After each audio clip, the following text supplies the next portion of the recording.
The twin engines. Dear friends, the Fat Controller had just been having a disturbing time. He ordered one goods engine from Scotland and was surprised to receive two. They had both lost their numbers and no one knew which was which, so he didn't know which engine to keep. The author, the Reverend Wilbur Awdry. Hello, twins.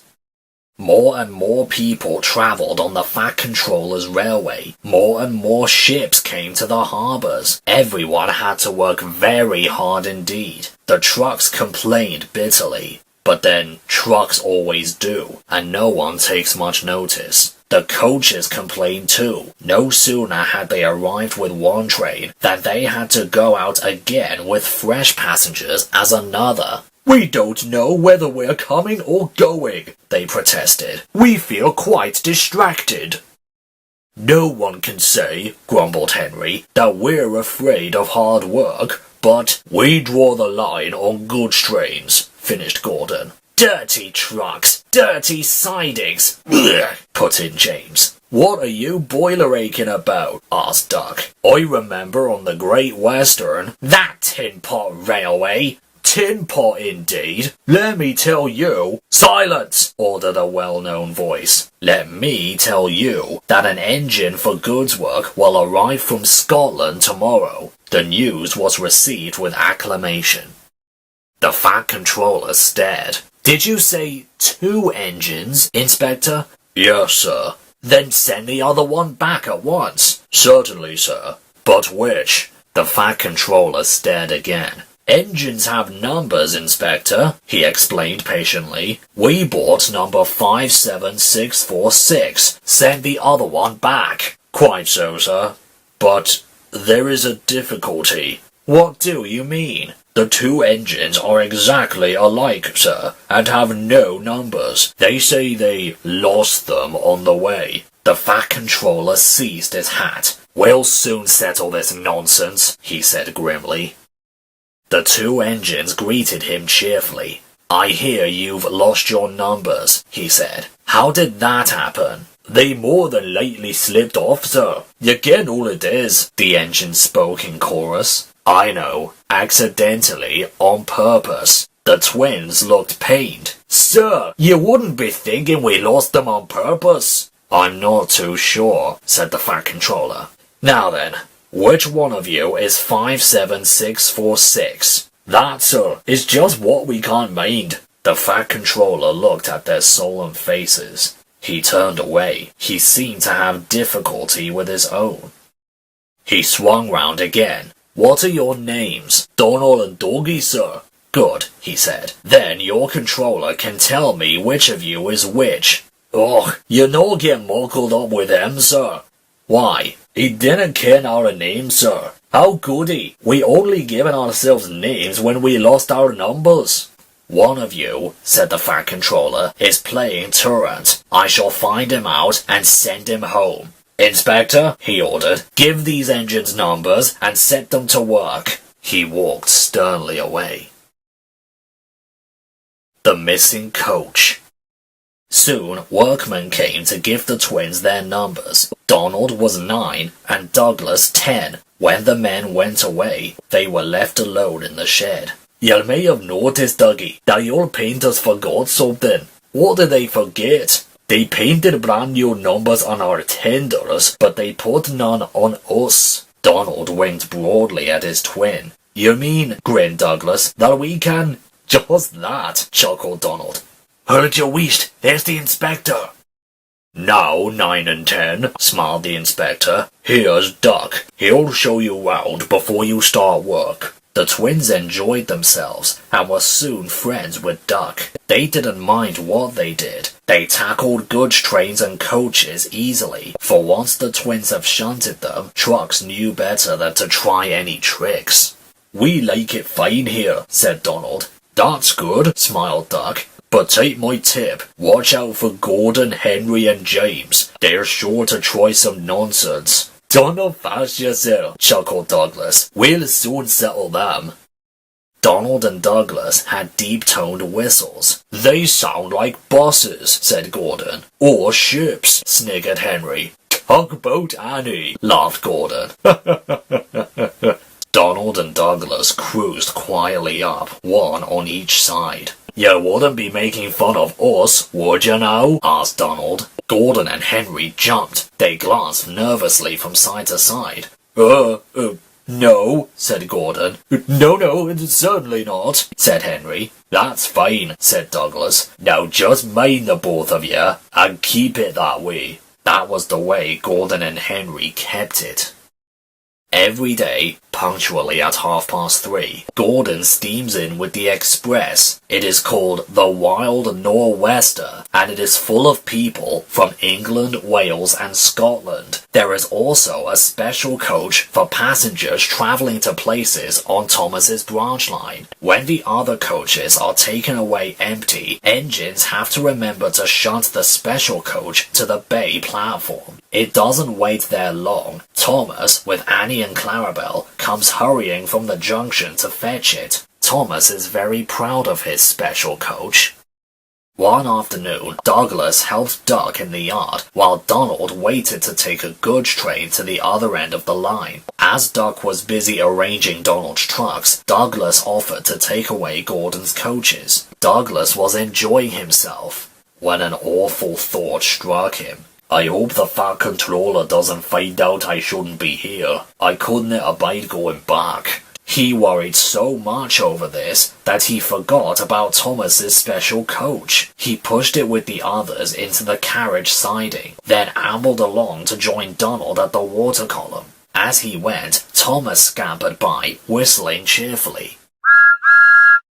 Soon, Thomas came fussing. "Where's my coach?" "Coach?" asked Donald. "What coach?" "My special coach that Gordon brings for me. It's gone. I must find it." He bustled away. "Lord sakes," said Donald. "I must have stored the special coach with the others." "Did you see that?" exclaimed Donald's driver. A mob of angry passengers erupted from the siding. "They're complaining to the Fat Controller. He'll be coming here next." "No, listen," said Donald's driver. "We'll change tenders. Then I'll away. Donald take young goats. Then advise about us. Quick now, do as I say." The Fat Controller and 3 passengers walked towards them, but Donald, with Douglas's tender, was out and away with the goods before they came near. Douglas and his driver waited with innocent expressions. "Ah," said the Fat Controller. "Number 9. And why have you not taken the goods?" "My tender is away, sir." The driver showed him the tender, still uncoupled. "I see. Some defect, no doubt. Tell me, why did number 10 leave so quickly?" "Maybe, sir," put in Douglas, "he saw you coming and thought he was late." Said the Fat Controller. He turned to the passengers. "Here, gentlemen, are the facts. Number 10 has been shunting in the yard. Your coach disappeared. We investigate. Number 10, disappears too. You can draw your conclusions. Please accept my apologies. The matter will be investigated. Good afternoon, gentlemen." The Fat Controller watched them until they climbed the station ramp. His shoulders twitched. He wiped his eyes. Douglas wondered if he was crying. He was not. He swung around suddenly. "Douglas," he rapped, "why are you masquerading with Donald's tender?" Brake van. The Fat Controller scolded both engines severely. "There must be no more tricks," he said. "I shall be watching you both. I have to decide which of you is to stay." He strode away.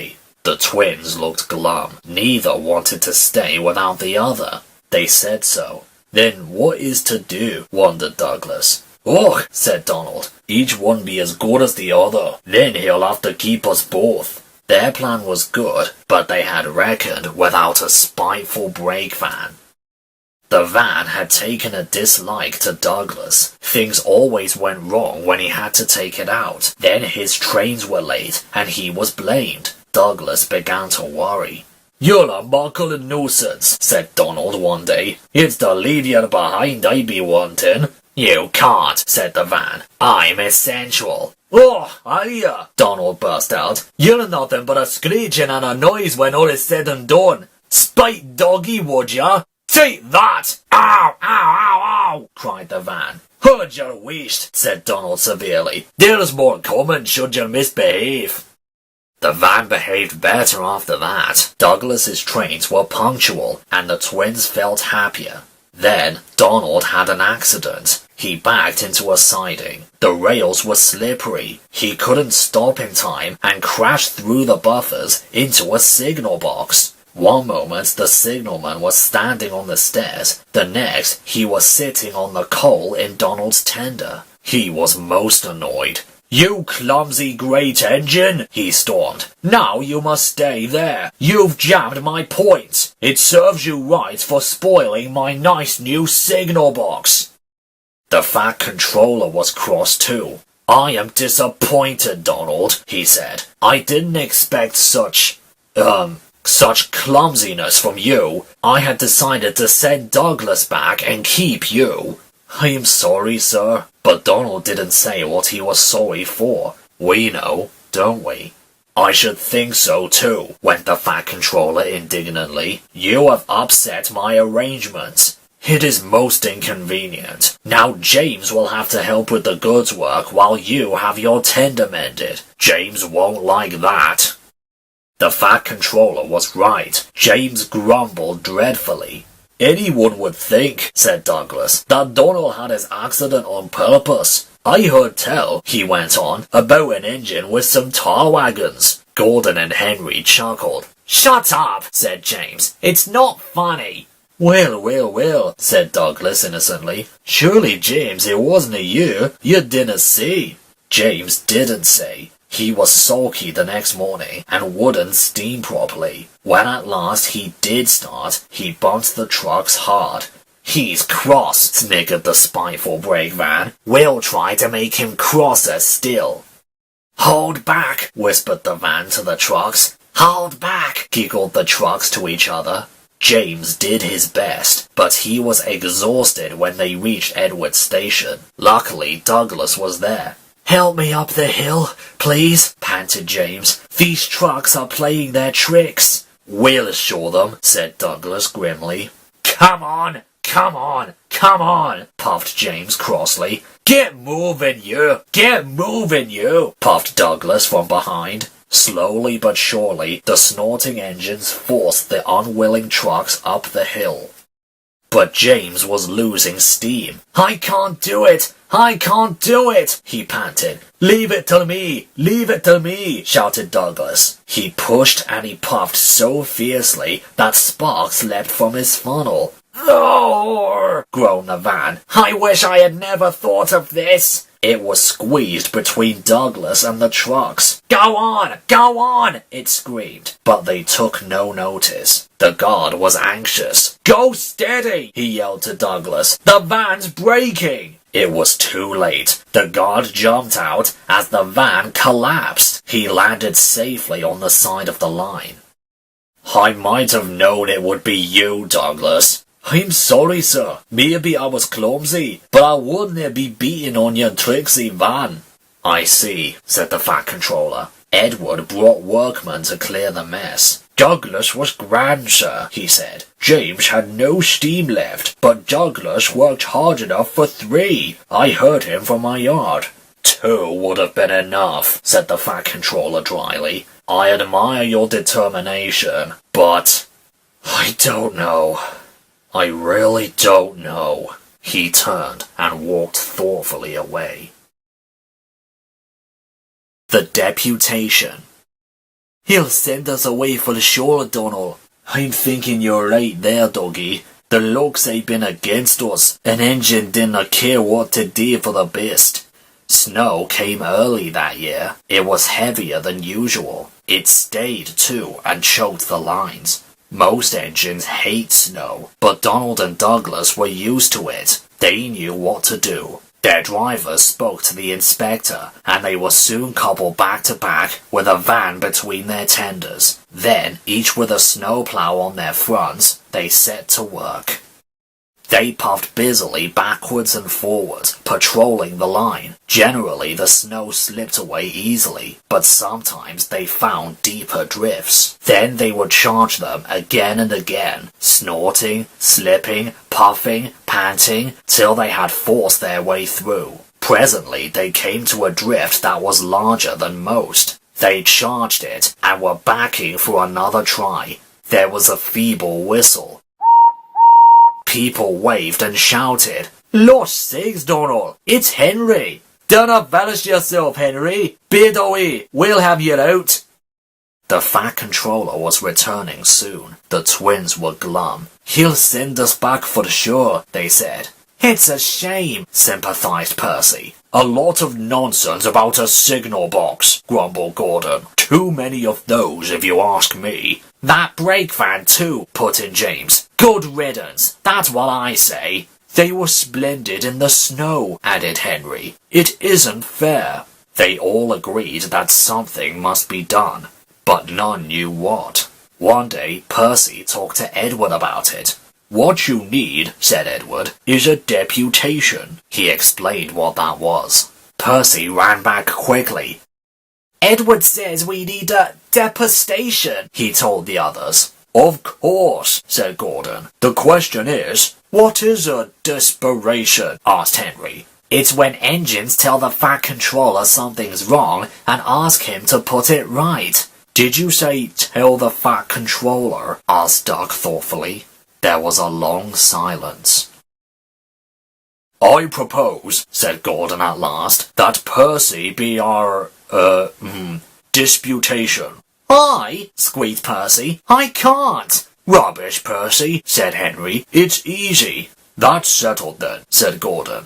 Poor Percy wished it wasn't. "Hello, Percy. It's nice to be back." Percy jumped. Some trucks went flying. Yes, sir. But please, sir." "You look nervous, Percy. What's the matter?" "But please, sir, they've made me a desperation, sir, to speak to you, sir. I don't like it, sir." The Fat Controller pondered. "Do you mean a deputation, Percy?" he asked. "Yes, sir, please, sir. It's Donald and Douglas, sir. They say, sir, that if you send them away, sir, they'll be turned into scrap, sir. Oh, that will be dreadful, sir. Please, sir, don't send them away, sir. They are nice engines, sir." "Thank you, Percy. That'll do." He walked away.